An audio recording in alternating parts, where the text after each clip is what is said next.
Subject verb agreement. Question number 1, the collection of stamp fill in the blank valuable.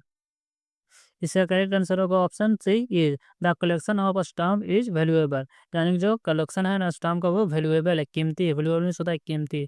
यहाँ पर of of है ना जो proposition है, और प्रोपोजिशन के बाद जो भी आता है ना वो ऑब्जेक्ट आता है। ये स्टाम्प है ना ये ऑब्जेक्ट है, और हमें जब भी हम वर्ब लगाते हैं ना तो सब्जेक्ट के अनुसार लगाते हैं। इसलिए यहाँ पर मेन सब्जेक्ट है ना जो द कलेक्शन है, और द कलेक्शन है जो सिमिलर है, और जब सब्जेक्ट सिमिलर है तो वर्ब भी सिमिलर ही होगा।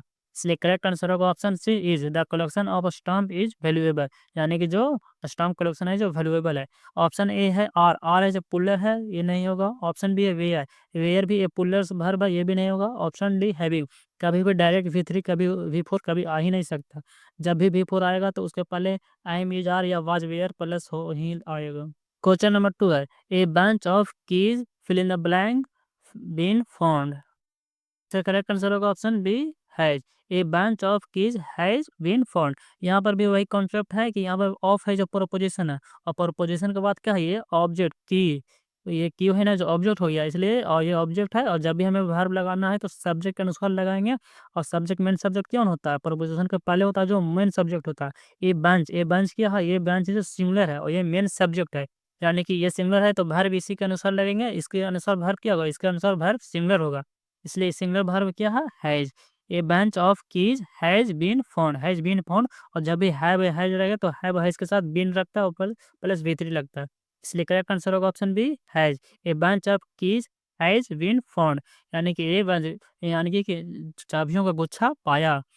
ऑप्शन ए है हैव ये पुल्लर है, ये नहीं लगेगा। ऑप्शन सी हैविंग, हैविंग भी डायरेक्ट नहीं हो सकता, कभी भी V4 डायरेक्ट नहीं आ सकता।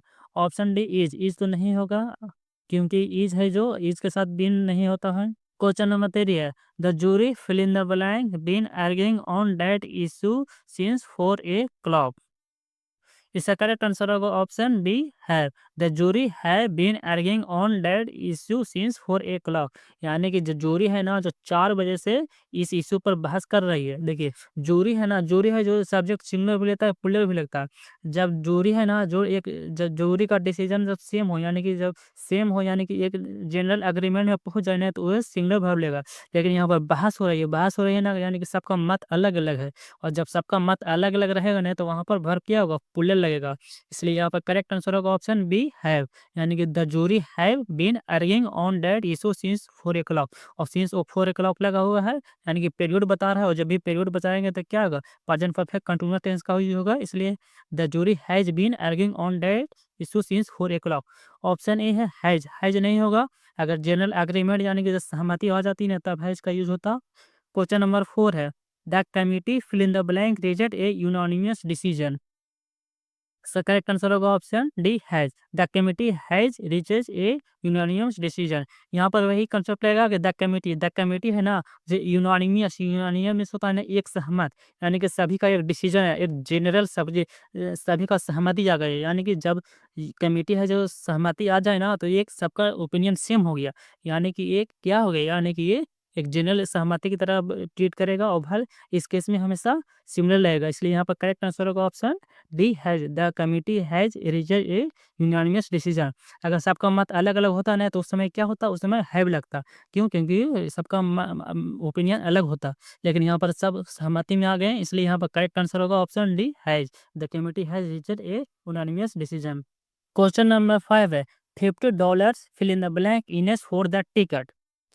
इसका करेक्ट आंसर है option D was, the $50 was enough for the ticket. यानी कि $50 है ना, देखिए यहाँ पर $50 डॉलर्स तो ऐसा लग रहा है कि पुल्लर है, लेकिन यहाँ पर $50 मिलकर एक एंटिटी बन गया। और जब भी एक एंटिटी बन जाता है ना तो सिंगल यूनिट की तरह ट्रीट होता है। और यहाँ पर जब एक एंटिटी बन गया तो सिंगल यूनिट की तरह ट्रीट होगा ना, तो वैर भी कैसे लगा, वैर भी सिंगलर हो गया। यानी कि द $50 है ना जो सिंगलर सब्जेक्ट बन गया, एक एंटिटी बन जाता है, तो हर बीस यहाँ पर सिंगुलर लगेगा। इसलिए करेक्ट आंसर होगा option D was, the $50 was enough for the ticket. यानी कि जो $50 है ना जो टिकट के लिए इनफ है, यानी कि इनफ तो काफ़ी है, पर्याप्त है $50 रुपया।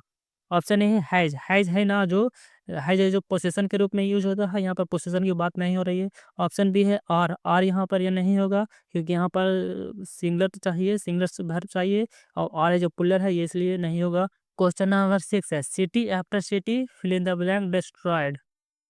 करेक्ट आंसर होगा इसका option B has been, the city after city has been destroyed. इसका एक कॉन्सेप्ट होता है ना कि अगर नाउन प्लस हो, नाउन हो और फिर बीच में अगर प्रोपोजिशन हो ना और फिर नाउन हो ना, तो ये दोनों है ना जो सिंगुलर में यूज होता है, ये दोनों नाउन सिंगुलर में होगा और वर्ब भी रहेगा ना वो भी सिंगुलर होगा।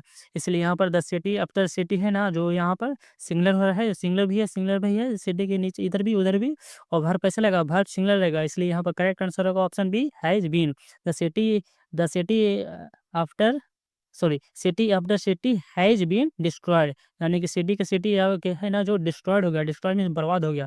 ऑप्शन ए हैव बीन नहीं लग सकता, क्यों, क्योंकि ये रूल ही है, ये प्रपोजिशन का रूल है, ये नॉन का रूल है। क्वेश्चन नंबर 7 है, the group of dancer fill in the blank performed well. इसका करेक्ट आंसर होगा ऑप्शन डी है, the group of dancer has performed well. यहाँ पर भी वही कॉन्सेप्ट लेगा, ऑफ है, ऑफ के बाद प्रोपोजिशन आएगा तो ये डांसर है जो ऑब्जेक्ट हो गया, इसके अनुसार तो वर्ब नहीं होगा। इसलिए मेन सब्जेक्ट क्या होगा, मेन सब्जेक्ट यहाँ द ग्रुप है, और द ग्रुप है जो सिमिलर है तो यहाँ सब्जेक्ट भी सिमिलर होगा। इसलिए करेक्ट आंसर होगा option D has, the group of so dancer has performed, यानी कि जो बेल यानी कि जो ग्रुप का डांसर है ना जो अच्छा से परफॉर्म कर रहे हैं, बहुत अच्छा से परफॉर्म कर रहे हैं।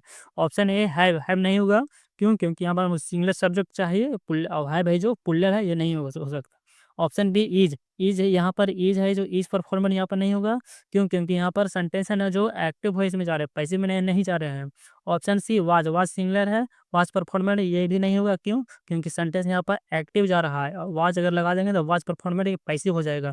इसलिए करेक्ट आंसर होगा option D has. Question number 9 है, my trouser fill in the blank very loose.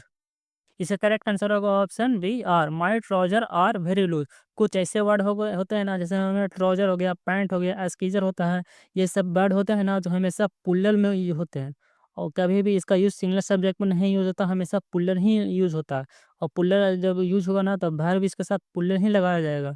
इसलिए इसका करेक्ट आंसर होगा option B are, my trouser are very loose, यानी कि मेरे ट्राउजर है जो बहुत लूज हो गया।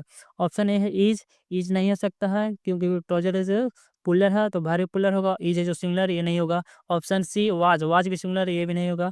ऑप्शन डी हैव यहाँ पर पोसेशन का सेम ये पर नहीं होगा, यहाँ पर जनरल स्टेटमेंट कहा जा रहा है, इसलिए यहाँ पर हैव का यूज नहीं होगा। यहाँ पर करेक्ट आंसर होगा option B are, my trouser are very loose. Question number 9 है, the rich fill in the blank very happy. इसका करेक्ट आंसर होगा option B are, the rich are very happy. जब भी एडजेक्टिव में the लग जाए ना, द रिच हो गया, द पुअर हो गया, द यंग हो गया, ये सब द लग जाए ना एडजेक्टिव में तो ये पूरा क्लास बताता है, और जब पूरा क्लास को डिनोट करता है ना तो वो हमेशा पुल्लर हो जाता है, और जब सब्जेक्ट पुल्लर हो जाता है तो वर्ब भी पुल्लर ही लगेगा। इसलिए करेक्ट आंसर होगा option B are, the rich are very happy, यानी कि रिच होते हैं ना जब बहुत हैप्पी होते हैं। ऑप्शन ए है वेयर, ये वेयर है ना यहाँ पर वेयर हो सकता था, लेकिन यहाँ पर सेंटेंस में हमें ऐसा the reach our very happy, यहाँ पर सेंटेंस से ऐसा पता नहीं चल रहा कि पास्ट में जा रहा है।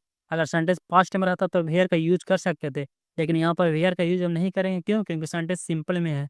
ऑप्शन सी है वाज नहीं होगा। ऑप्शन डी हैविंग कभी भी वी4 अकेला नहीं आ सकता, जब भी आएगा तो इज एम आर या वाज वेयर के साथ ही हैवी वी4 आता है। क्वेश्चन नंबर 10 है, you and he fill in the blank enemy 2 year ago.